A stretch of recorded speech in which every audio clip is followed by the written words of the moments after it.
Well, hello there, and good afternoon. Thank you for joining me. I am Frost PDP, and today we are playing Hearts of Iron 4, or rather, we're talking about Hearts of Iron 4 because we're going to talk about 5 ways that I think they can make this game better with the next patch, future patches, and future expansions. I know, right? What a thrill. So I'm not technically savvy. I don't know how to do like pop-ups, so this is going to be 5. Better control of armies, navies, air forces, and I'm just going to start off by saying we need clearer audio confirmation of what we are doing. For example, I click on a unit, I maybe hear a very subtle vroom if it's a tank or a footstep, but it's very quiet in comparison to everything else. If I assign a guy to charge forward, it gives me that little brrr sound. That doesn't really tell me anything, that's just a sound that he's doing something. If I tell him to stay put, he doesn't say anything. If I rebase him, like... I'm sorry, sometimes he makes that whoop sound, and sometimes he makes a motorized sound, I guess because I have mixed units? I don't know. And if I click on a front line, he stays, but if I'm a little bit off the front line, he moves. Okay, that's fine, but... if I click the little army, arrow... He's supposed to join the attack, but in this case he just sort of took his own orders. And then again, like, it seems very trial and error-ish, right? Because I'm not always sure what I'm clicking on, I'm not always sure what he's doing. And that is the motif of this video, just trial and error. The same could be said for navies. I mean, I honestly picked up the Navy game in this, just like, oh, I think I need to pass troops through somewhere. Better make sure that area is green, because there are places that there's no borders at all, that it doesn't mean anything, right? I guess it's just water, I guess you can go through it, but you really kind of can't send troops through it.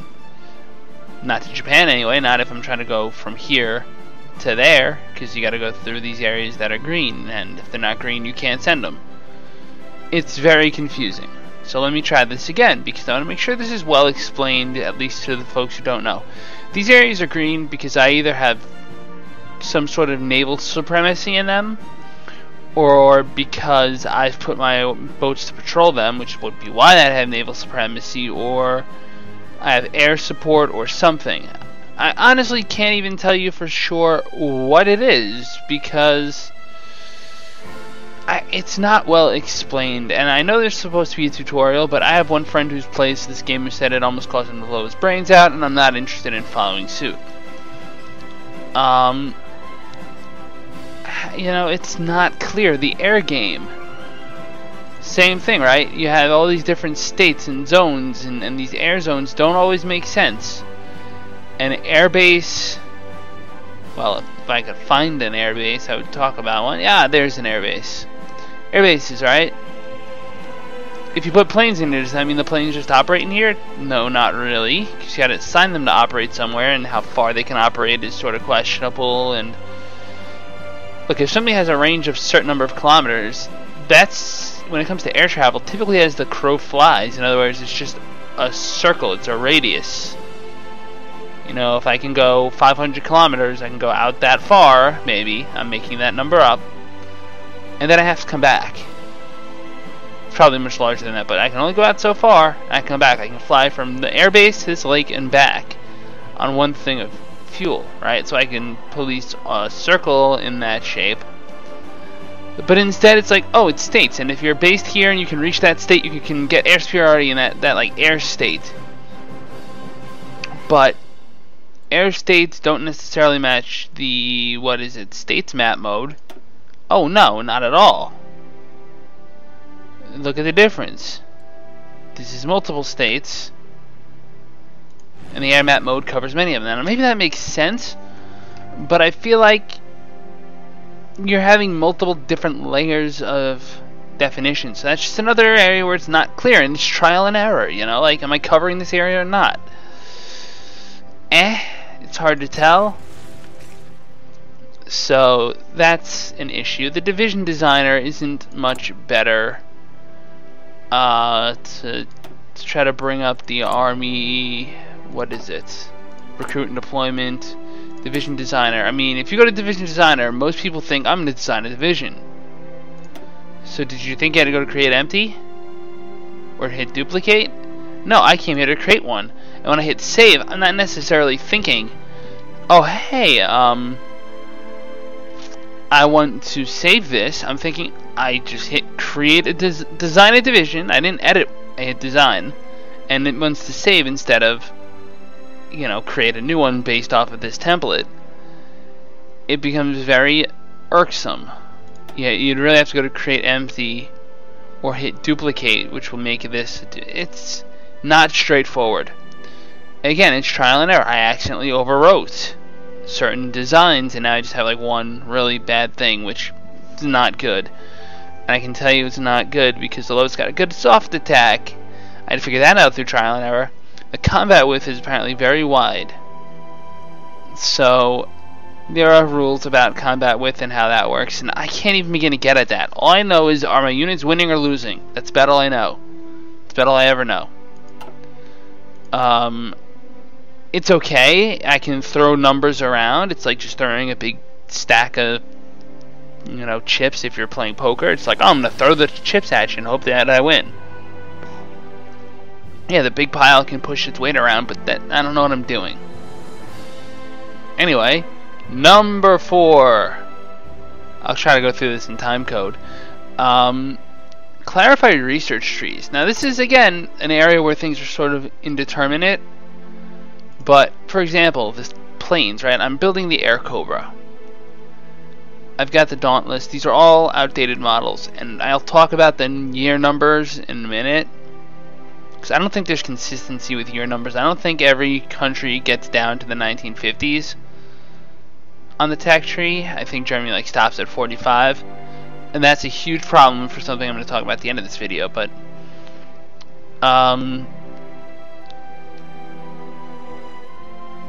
research trees. I don't necessarily even know what these planes do. Like, oh, I need to know that I have to make it a Wildcat, because Wildcats are the ones that go in carriers, and I have to know this little sign means it's carrier compliant. Instead of having in the tooltip, at the very least in the click for details, a thing that says carrier, X for no, check for yes. That's all you need. And if it comes up, oh, there's an X, you can hover over and it will tell you, oh, you need this variant or this extra technology to research, which I don't mind researching it, but I don't necessarily know what I'm looking at. Doctrines, I think, aren't technology and should probably be different and would be a great way to spend army experience. I think that would be huge. Like, I know army experience is used to redesign units and divisions, but like, if you could use army experience to develop better this stuff instead, it would give you a reason to have army experience. I see ultimate YouTubers sitting around at 500 and just waiting for the next level of tech to dump it all in, and I think there needs to be better trade-offs. So research trees, things that are not necessarily research. Like, this is all research, it's all good, it's all sort of formulaic. Oh, level 1, level 2, level 3. Give them different names even if part of the same tree, and make the tree clear. Like, this is the industry, this is concentrated, this is dispersed, and then you can pick certain things like, for example, the Japanese were huge on dispersed industry. That's why one of the reasons why they were able to stay in the war for such a long time. They didn't necessarily produce as much, but they weren't as vulnerable to bombing. I know that's not true universally, but I also know that there's plenty of stories of like guns made in people's backyards to fight the eventual occupation. It's not necessarily better quality equipment, but like even that, there could be a little thing that you could click on. It would say this is for better this, but better that, and then it would tell you more clearly what you're gonna get. Naval, I mean, airplanes, they go down, the tree goes down. Naval, it goes across. That's all I have to say. That's a consistency issue. If you can do it with the different doctrines, why can't you do it with this? Oh, and just because like this is a beginner's trap, when it says weapons, basic equipment, weapons 1, weapons 2, weapons 3, I researched up to here without realizing I had without realizing I had to equip them and tell them to be produced at the production facility. So I don't know, that was just no good. Suggestion 3. Let me just find the window real fast. Oh, right, trade. Okay, this is actually like an entire overhaul which could serve sort of as an expansion pack thing even. Right now, the game is based on a consistent supply. In other words, your factories need a specific amount. Oil exported. I didn't realize it was exporting. That's weird. I never even agreed to that. But anyway. Imported. I import 410 steel. I export 900 of it apparently. Which I don't know why. Because I consistently need steel. And chromium. And rubber. And everyone does. And you end up trading with everyone. I feel as if resources should be pooled. Every hour you produce a certain amount. You might have to go with fractional numbers like 409.7, but make resource hourly production, maybe daily if that keeps the game from being too damaged. From a role-playing standpoint, it's very simple. It's just every day is when your quartermasters can do your data, can update it, right? And that way if you run out of supplies or something, you have a stockpile, so you don't have to deal with this constant, one of those glowing things, where it tells you you don't have enough. Alright, well if you don't have enough, the game should tell you you don't have enough.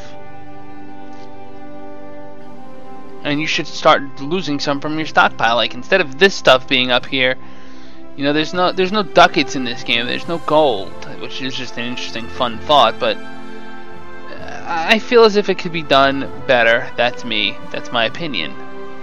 So second up, separate piecing.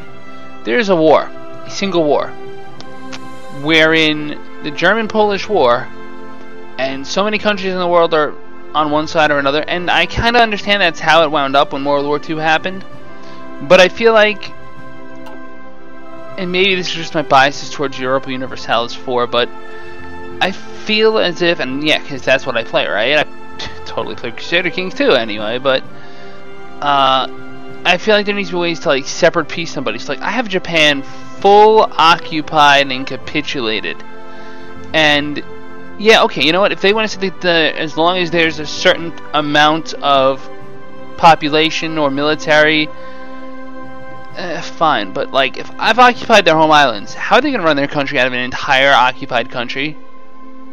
That's not how it works. You can't go into exile in areas that you are domineering. At the very least, there needs to be more feedback from occupation. Like I have resistance to occupation. I don't know what that means. I don't see revolts happening, so I don't feel any consequences, and I'm just steamrolling, and I don't care. Have it be like, no, this province is near revolt. Again, I guess Europa Universalis does that, but this province is resisting you, damaging your stuff, and if you don't deal with it, it's going to revolt, and you're going to have a Japanese loyalist faction. Also on the diplomatic front, just a side note, I've sent my men up from this port all the way up through here, and I've conquered some land for France, the British Raj, and United Kingdom. I understand that the British Raj is semi-independent, like Canada. It's a puppet rather than a part of the UK formal. And I think that's the direction the game should go, is that like colonies should be labeled as puppets, and I'll tell you why in a little bit. But, alright, even if they're direct holdings, like, alright, France directly controls Vietnam for some reason.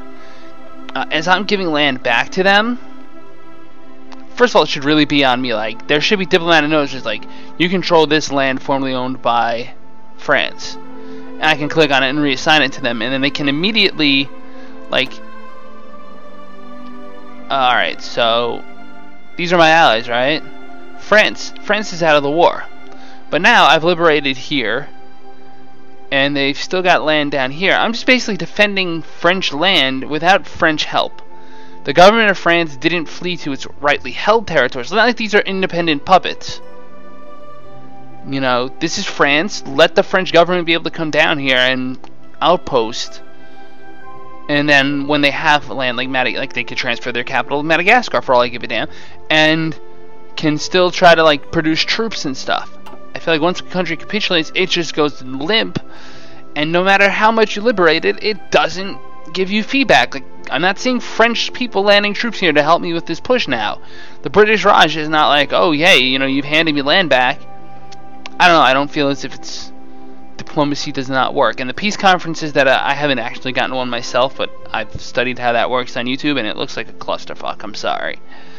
I get that real peace conferences are, and that should be used to settle major wars, but there should be just like factional wars and then non-factional wars, which I guess we're going to end up in World War III in this one anyway, I think, so whatever, it doesn't matter. But the point is, number one, I use the little flags in my number one.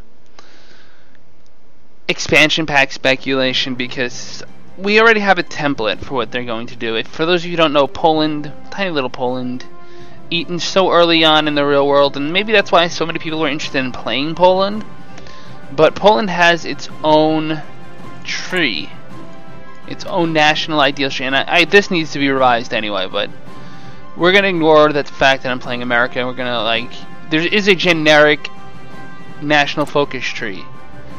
I think this is it, right? I'm not sure if this is it, but I'm going to assume it is. So the generic tree has all these different focuses that, you know, alright, you can go fastest. You can kind of choose which side you want to be on, which is really cool. And generic is awesome in its own right, because you can go which any way you want. But Poland got its own national focus tree. It originally did not have one, and then it got one. So that's what's interesting to me, because that hints at the way this game's going to progress.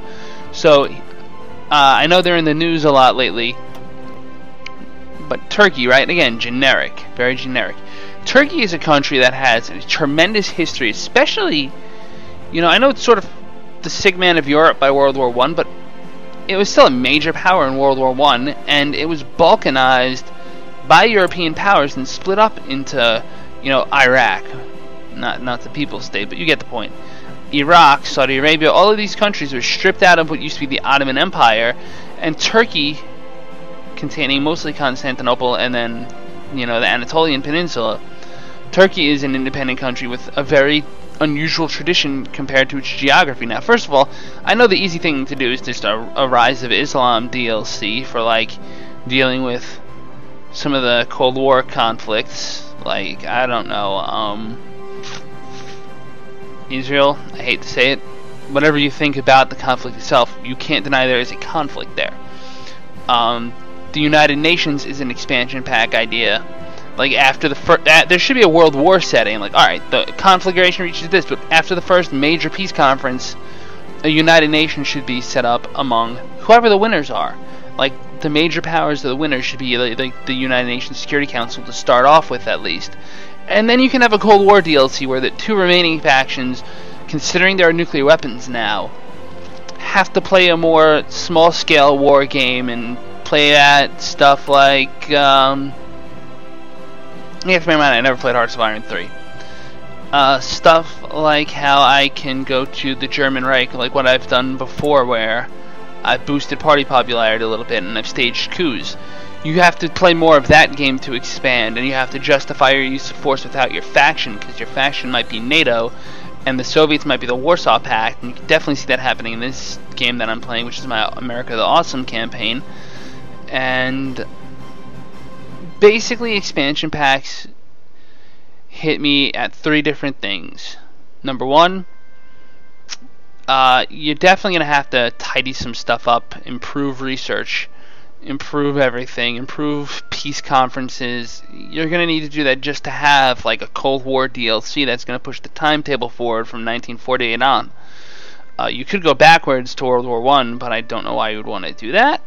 I mean, I guess you could. It would be really interesting to take the tech tree and reverse it, but here's the other way to do it. You have eras. So 1918 is a date, right? And it's a Great War tank. And then 1934. First of all of the dates are out of alignment. This is 2236. This is 3336. No. First of all, if you're going to do date-based stuff, try to organize it based on dates that could be applied across all fields so that we kind of know what we're looking at. You know, if I'm 3 steps up on one tree and 6 steps up on the other, I'm at the same place. I'm not sure where I am with anything. But eras. You could have the World War I era, the World War II era, the Cold War era. Oh yeah, that could work. Early Cold War era. Space Age era. And then you would know, alright, these ships are World War I, you'd have 3 or 4 of them. These ships World War II, you'd have 3 or 4 of them. And by having eras as compartmentalized things, you can complete an era, even on a national focus tree. Like this entire thing would be condensed into the WW2. There could just be a WW2 right here. And that would tell me completely what I am dealing with. Once you complete that, you can close that and have a new one. That way you can have countries that maybe aren't so significant during this war, like Mexico, right? During World War II, it was kind of quiet. During World War I, there was a revolution going on. Pancho Villa was leading raids into Texas, or at least defending against raids from Texas. I'm not sure which, because it was a mess, right? We don't really teach that. We do teach, however, the Zimmerman Telegram, the attempt by Germany to try to take advantage of this conflict between Mexico and the United States and try to get them to join the war if the U.S. did, and get a little really truly world war fighting on all 5 continents action going on. I'm sorry, 5? I meant 6, and even then I'm not counting what is it? The one covered in ice? Yeah, you know which one I mean. Alright, I said 5 by accident. I meant 7, but we only really live on 6, so you do the math there. And is this continent? Is this one continent or 2? Is it 2 because we built a canal there? And that would be another cool thing. You know, I know canals are a big deal if you're playing as like Italy, let's say, and Strait of Gibraltar, and that's true, they really are. And in fact, Iran controls the Strait of Hormuz, which a lot of traffic goes through. I just feel as if the expansion pack methodology, and since I've already sort of paid for them, I should at least have a say. It's really going to come down to how well they can add new eras and new styles of warfare to some of the politicking they have to do. So anyway, this is just some considerations. Thank you for joining me. If you enjoyed this video, hit the like and subscribe buttons. If you'd like me to try different individual suggestions as I come up with them, maybe that would be little like 7 or 8 minute videos next time. We'll see. But this is a basic 5, and it sort of lays out my guiding principles for how I think this game should be developed. I had never played Hearts of Iron 3. Maybe that's what they're planning on doing, for right or wrong. But there's any different ways of doing this. So thank you for joining me, and again, if you enjoyed, the like, subscribe button, share this with your friends on Hearts of Iron 4 Reddits and all that. And as always on this channel, La Paz.